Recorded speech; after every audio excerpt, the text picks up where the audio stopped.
Democracy is about the freedom to participate and to be included in decision-making. And the right to strike is that quintessential element of freedom for workers.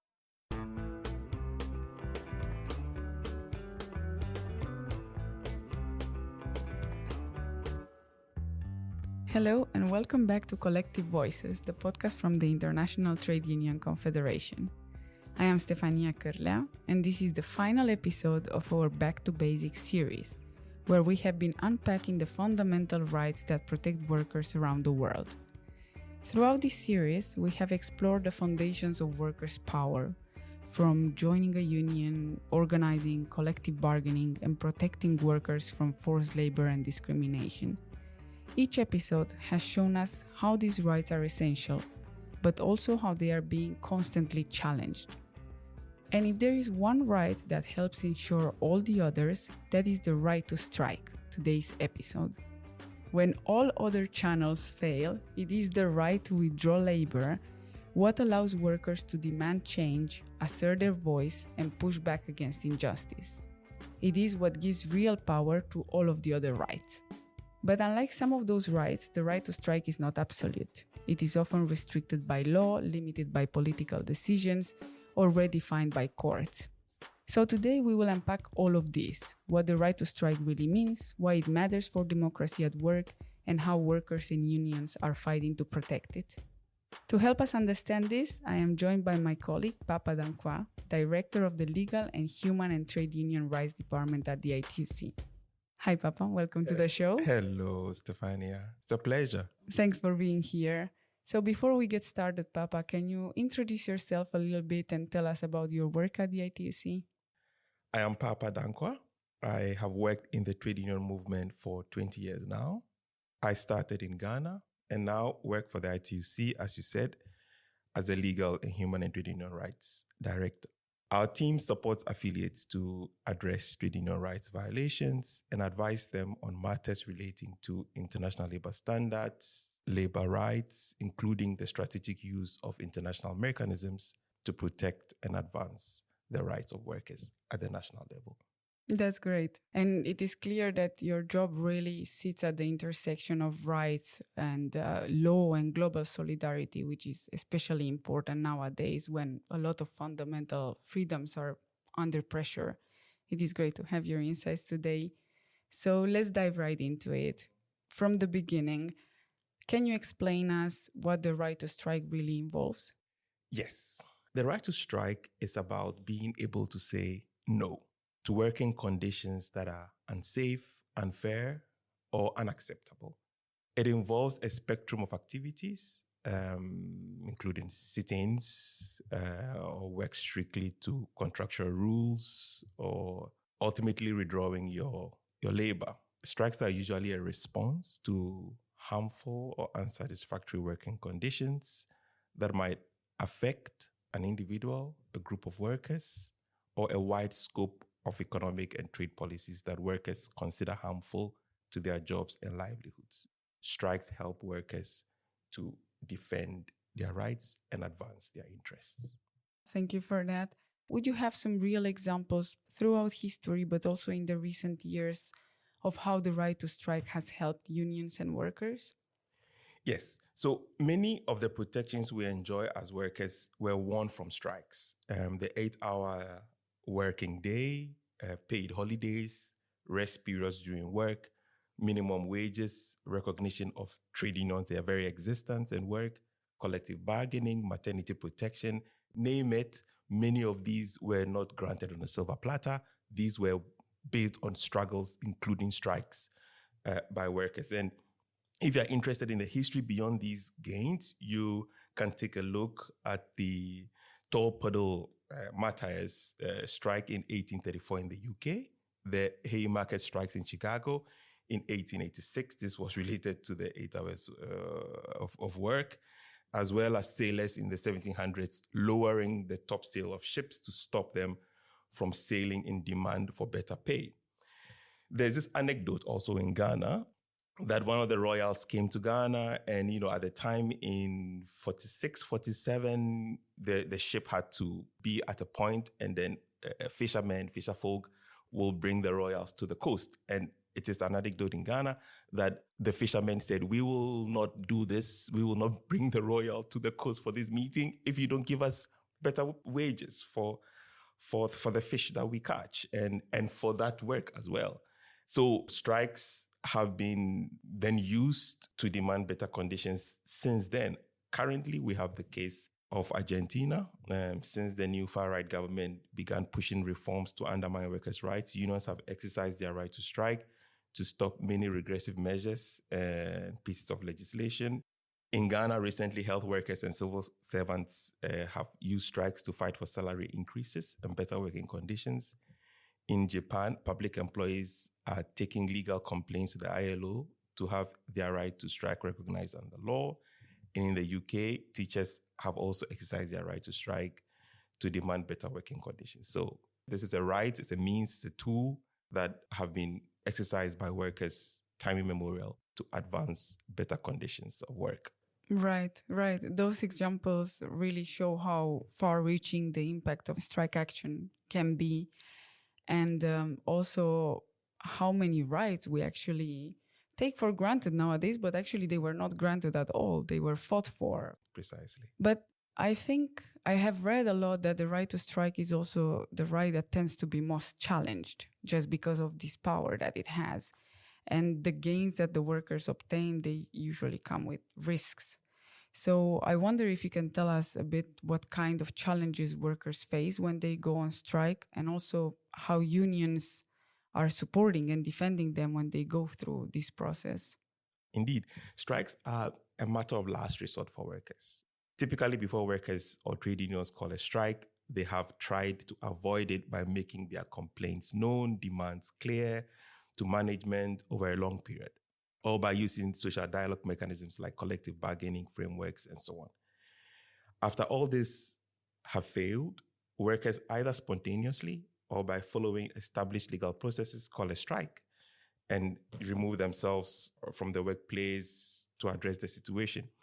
In many cases, the police or other security forces immediately get involved, or company lawyers use SLAP lawsuits, which is a strategic lawsuit against public participation that we see being used increasingly to intimidate, silence, or punish individuals and groups for taking public participation actions, including strike. This is where unions step in with our collective force, our collective solidarity, not only to help coordinate the action, but to protect the workers involved as well. We provide legal guidance to ensure the strikes follows national law. We support workers facing retaliation or threats, and we help amplify the workers' demands through public advocacy and solidarity. Striking can feel risky and isolating, but with the backing of unions, workers know they are not alone. Striking is rarely the first step. The workers try everything else in order to have their voices heard, and that is something really important. I actually wonder if you can explain to us how our technological changes that we are witnessing around the world reshaping the right to strike, and how are workers adapting their strategies to it? Yes, you are right. And technology-based work poses a specific challenge because of the tendency or the potential for it to isolate workers. For workers, especially the vulnerable ones, isolation brought on by technology prevents the dialogue and reflection around mutual suffering resulting from bad working conditions and deprivations, which is the key moment where workers come together, as after reflection on their difficulties and so on. Then they make a collective decision on what to do to improve their situation. Technology prevents them from doing that because of the isolation.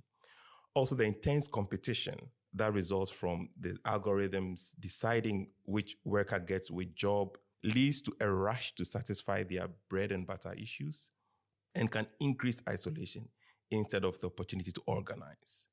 In many workplaces, digital monitoring tracks workers' every move, from productivity levels to online communications. This increases a climate of fear where workers worry about retaliation just for organizing or speaking out. But still, workers are fighting and organizing. And there are plenty of examples of strikes organized by platform workers. For instance, in Latin America, where many platform workers organized a digital strike by disconnecting from the app all at the same time to demand better working conditions during COVID-19. So it's a challenge, but trust workers to organize around it because it's a matter of survival. Because once a condition is unsatisfactory, is harmful, your go-to is to say, no, we will not do this. That's right. Yeah, it is really inspiring to hear about these workers, how despite the isolation during the COVID, they still found a way to fight for their rights. And the fact that they disconnected from the app all at once, they show how adaptable they are, even if there's no traditional organizing space. Exactly. But while workers are organizing on the ground, I also know that there is a major legal battle taking place at a global level to protect the right to strike. And I know you are in touch with this issue a lot more than us. So can you tell us a little bit about the case that the ITUC has brought to the International Court of Justice and what is at stake in this dispute? Yes, and I can give you just a brief of where things are and why we are here. So, in 2012, a major dispute broke out at the International Labour Organization, the ILO, over the right to strike. Now, the group representing employers suddenly challenged the long-standing view that the right to strike is protected under ILO Convention 87, which deals with the freedom of workers to organize and to associate.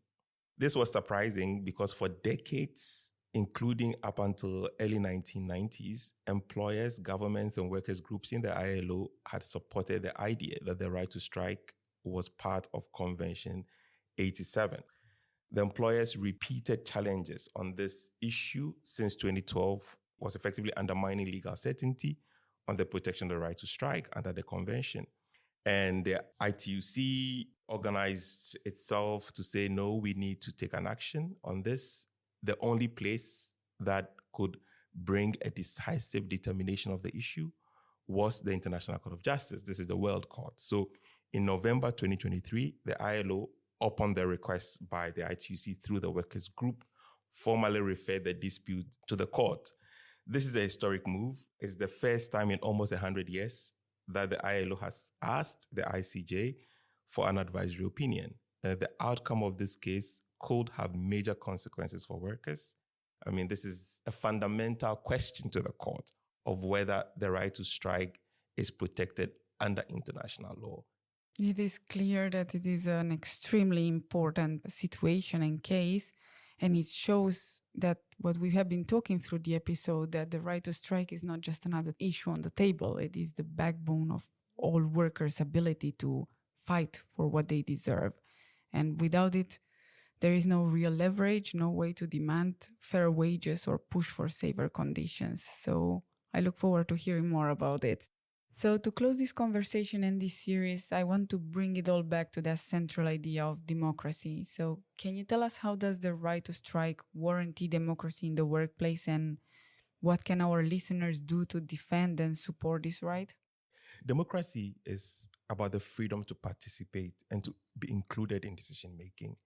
And the right to strike is that quintessential element of freedom for workers. It guarantees that workers, as those in a subordinate position, can genuinely participate in the workplace decision-making that affects their lives, their well-being, and that of their families and communities. Without a guarantee of this right, and we have to remember, it is not an absolute right. There are legal limits brought by the push and pull dynamics between the demands of workers, employers, and governments. Democracy at the workplace and on matters affecting workers will be meaningless. And without that democratic right, I must say, to demand a better wage, better hours, better protections for the work we do as workers, the voice of those who build and protect our economies are silenced, and humanity and the dignity of workers cannot be assured. So as for what our listeners can do to protect democracy at work, start by joining a union. And if there is not one in your workplace, learn more about the fundamental workers' rights that protect every working person worldwide.